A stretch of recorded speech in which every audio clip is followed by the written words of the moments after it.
ಈ ಒಂದು ವೀರಗಲ್ಲಿನಿಂದ ಸೇರಿರ್ತಕ್ಕಂಥ ಎಲ್ಲ ರೈತ ಸಂಘಟನೆಗಳ ಮುಖಂಡರೇ ಹಾಗೂ ಕನ್ನಡ ಪರ ಸಂಘಟನೆಗಳ ಮುಖಂಡರೇ, ಈ ಭಾಗದ ಎಲ್ಲ ಜನಪರ ಸಂಘಟನೆ ಮುಖಂಡರೇ ಇವತ್ತ ಯಾಕೆ ಕೂಡಿವೆ ಅಂತಂದ್ರೆ, ಪ್ರಮುಖವಾಗಿ ಇದೇ ಬರ್ತಕ್ಕಂಥ ಜುಲೈ 21 ವೀರಪ್ಪ ಕಡ್ಲಿಕೊಪ್ಪೆಯವರ ರೈತ ಹುತಾತ್ಮ ದಿನಾಚರಣೆ.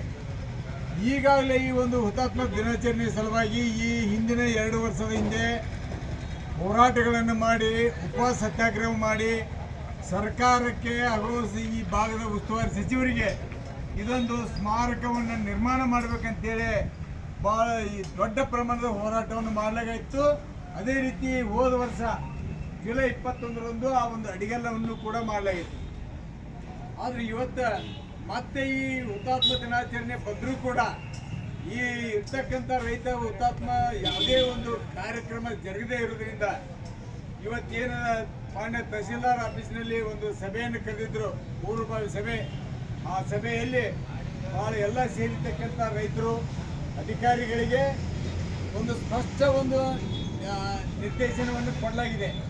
ಏನಂದರೆ, ಕೂಡಲೇ ನೀವು ಈ ಜುಲೈ 21ರ ಒಳಗಾಗಿ ಆ ರೈತನ ಹುತಾತ್ಮ ಸ್ಮಾರಕವನ್ನು ನಿರ್ಮಾಣ ಮಾಡಿರಿ. ಒಂದು ನಿಮಗೆ ಆಗದೇ ಇದ್ದಲ್ಲಿ ಆ ಸಂಪೂರ್ಣವಾಗಿ ನಾವು ರೈತರೇ ಮಾಡ್ಕೊಳ್ಳೋಕೆ ನಾವೆಲ್ಲರೂ ತಯಾರಾಗಿವೆ ಎನ್ನುವಂಥ ಸ್ಪಷ್ಟ ಸಂದೇಶವನ್ನು ಕೊಡಲಾಗಿದೆ. ಆ ದಿಕ್ಕಿನೊಳಗೆ ಇವತ್ತು ನಾವೆಲ್ಲರೂ ವೇದಿಕೆ ಮೇಲೆ ಬಂದು ಸೇರಿ ಎಲ್ಲರೂ ಚರ್ಚೆ ಮಾಡಿ ಸಾಮೂಹಿಕವಾಗಿ ಒಗ್ಗಟ್ಟಿನಿಂದ ಇವತ್ತು ಚರ್ಚೆಗೆ ಬಂದು ಒಂದು ನಿರ್ಣಯಕ್ಕೆ ಬರಲಾಗಿದೆ.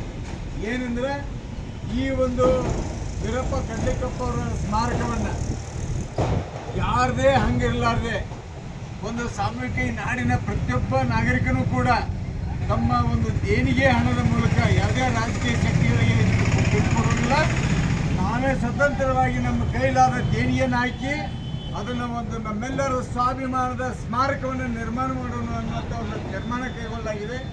ಆ ತೀರ್ಮಾನದಂತೆ ಇವತ್ತಿನ ಸಭೆಯಲ್ಲಿ ನಾವೆಲ್ಲರೂ ಇವತ್ತು ಸಾಮೂಹಿಕವಾಗಿ ಆ ನಿರ್ಮಾಣ ಮಾಡಲಿಕ್ಕೆ ಬೇಕಾದಂಥ ದೇಣಿಗೆ ಹಣವನ್ನು ಇವತ್ತಿಲ್ಲಿ ಸಾಮೂಹಿಕವಾಗಿ ಅದನ್ನು ಉಳಿಸುವಂಥ ಪ್ರಕ್ರಿಯೆ ಪ್ರಾರಂಭ ಮಾಡೇವೆ. ಅದರ ಜೊತೆಗೆ ನಾಳೆಯಿಂದ ಆ ಸ್ಮಾರಕಕ್ಕೆ ಬೇಕಾದಂಥ ದೇಣಿಗೆಯನ್ನು ಎತ್ತಲಿಕ್ಕೆ ಈ ನಾಡಿನ ತುಂಬ ಎಲ್ಲ ಮನೆ ಮನೆಗೆ ನಮ್ಮ ಒಂದು ದೇಣಿಗೆ ಪಾವತಿಗಳನ್ನು ತಗೊಂಡು ನಾವೆಲ್ಲರ ಕಡೆ ಬರ್ತೇವೆ. ನಮ್ಮ ಕೈಲಾದ ದೇಣಿಗೆಯನ್ನು ಈ ಭಾಗದ ನಾಗರಿಕರು, ರೈತರು ನೀಡಬೇಕಂತೇಳಿ ಅವರಲ್ಲಿ ವಿನಂತಿ ಮಾಡ್ಕೊತೇವೆ. ಆ ದಿಕ್ಕಿನೊಳಗೆ ಇದನ್ನು ಸ್ಮಾರಕ ಒಂದು ಸ್ವಾಭಿಮಾನದ ಸ್ಮಾರಕವಾಗಿ ನಿರ್ಮಾಣ ಮಾಡಿ ಯಾರ್ದು ಹಂಗಿಲ್ಲಾರ್ದ ಮಾಡೋಣ ಅಂತೇಳಿ ಹೇಳಲಿಕ್ಕೆ ನಾವು ಬಯಸ್ತಾ ಇದ್ದೀನಿ. ಜೈ ಹಿಂದ್, ಜೈ ಕರ್ನಾಟಕ, ಜೈ ರೈತರ ಹೋರಾಟಕ್ಕೆ ಜಯವಾಗಲಿ.